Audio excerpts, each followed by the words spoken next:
ಗೂಗಲ್ನ ಸೃಷ್ಟಿಕರ್ತರು ಯಾರು?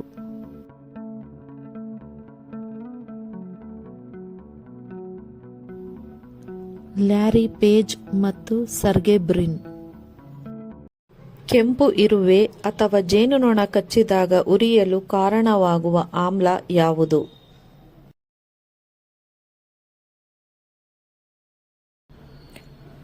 ಮೆಥೋನಿಕ್ ಆಮ್ಲ. ನಮ್ಮ ಮೆದುಳಿನ ಭಯ ಮತ್ತು ಭಾವನಾತ್ಮಕ ಸೆಂಟರ್ ಅನ್ನು ಏನೆಂದು ಕರೆಯುತ್ತಾರೆ?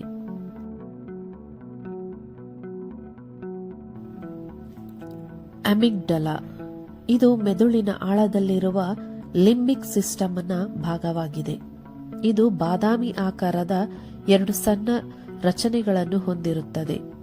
ನಾವು ಅಪಾಯದಲ್ಲಿದ್ದಾಗ ಅಥವಾ ಭಯವಾದಾಗ ಇದು ತಕ್ಷಣವೇ ಪ್ರತಿಕ್ರಿಯಿಸುತ್ತದೆ. ಇದನ್ನು ಮೆದುಳಿನ ಅಲಾರಾಂ ಸಿಸ್ಟಮ್ ಎಂದು ಕರೆಯುತ್ತಾರೆ. ಕೇವಲ ಭಯವಷ್ಟೇ ಅಲ್ಲದೆ ಕೋಪ, ಸಂತೋಷ ಮತ್ತು ಆತಂಕದಂತಹ ಭಾವನೆಗಳನ್ನು ಸಂಸ್ಕರಿಸುವಲ್ಲಿ ಇದು ಪ್ರಮುಖ ಪಾತ್ರ ವಹಿಸುತ್ತದೆ.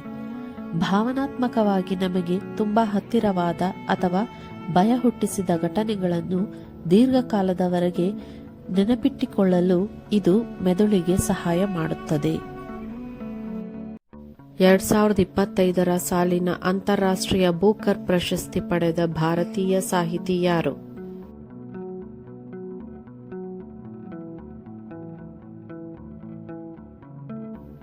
Heart lamp. ಆರ್ಯ ಸಮಾಜದ ಸ್ಥಾಪಕ ದಯಾನಂದ ಸರಸ್ವತಿಯವರ ಘೋಷಣೆ ಏನು?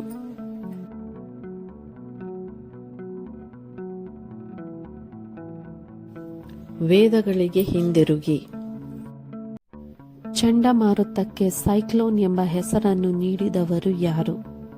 Option: Henry Piddington, Albert Einstein, Isaac Newton, Charles Darwin.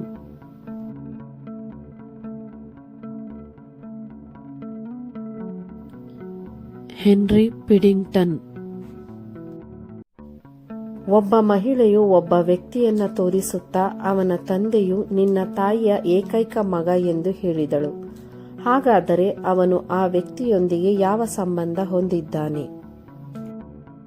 Option: ಸಹೋದರ, ತಂದೆ, ಮಗ, ಗಂಡ.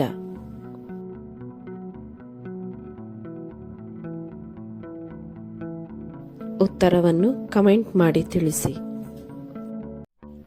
ಪ್ರಪಂಚದ ಮೊದಲ ಸಿರಾಮಿಕ್ ಉದ್ಯಾನವನ ಎಲ್ಲಿದೆ?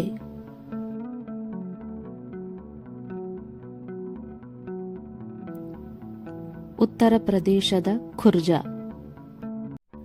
ಸೊಂಟದ ಭಾಗಕ್ಕೆ ನೀಡುವ ಇಂಜೆಕ್ಷನ್ ಅನ್ನು ವೈದ್ಯಕೀಯ ಭಾಷೆಯಲ್ಲಿ ಏನೆಂದು ಕರೆಯುತ್ತಾರೆ?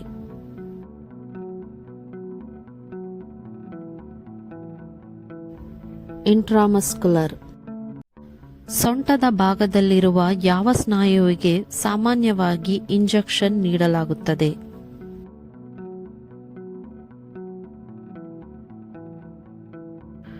ಗ್ಲುಟಿಯಲ್ ಸ್ನಾಯು. ಗ್ಲುಟಿಯಲ್ ಸ್ನಾಯುಗಳು ಪುಷ್ಟ ಭಾಗದಲ್ಲಿರುವ ದೊಡ್ಡ ಸ್ನಾಯುಗಳಾಗಿದ್ದು ಇವು ಹೆಚ್ಚಿನ ಪ್ರಮಾಣದ ಔಷಧಿಯನ್ನು ಹೀರಿಕೊಳ್ಳಬಲ್ಲವು. ಕೈಗಿಂತ ಸೊಂಟಕ್ಕೆ ಇಂಜೆಕ್ಷನ್ ನೀಡುವುದರಿಂದ ಆಗುವ ಪ್ರಮುಖ ಪ್ರಯೋಜನವೇನು?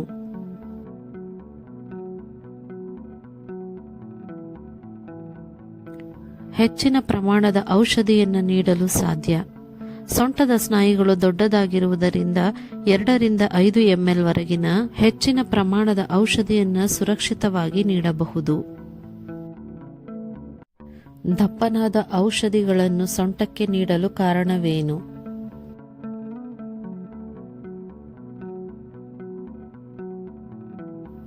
ನೋವು ಮತ್ತು ಕಿರಿಕಿರಿಯನ್ನು ಕಡಿಮೆ ಮಾಡಲು.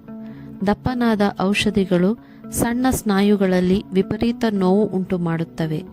ಆದ್ದರಿಂದ ದೊಡ್ಡ ಸ್ನಾಯುಗಳಿಗೆ ನೀಡುವುದು ಉತ್ತಮ. ಸೊಂಟಕ್ಕೆ ಇಂಜೆಕ್ಷನ್ ನೀಡುವಾಗ ಯಾವ ಪ್ರಮುಖ ನರಕ್ಕೆ ಹಾನಿಯಾಗದಂತೆ ವೈದ್ಯರು ಎಚ್ಚರಿಕೆ ವಹಿಸುತ್ತಾರೆ?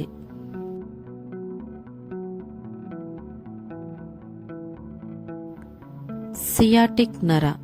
ಸಿಯಾಟಿಕ್ ನರವು ಸೊಂಟ ಭಾಗದ ಮೂಲಕ ಹಾದು ಹೋಗುತ್ತದೆ. ಇದಕ್ಕೆ ಹಾನಿಯಾದರೆ ಕಾಲಿನ ಮೇಲೆ ಪರಿಣಾಮ ಬೀರಬಹುದು.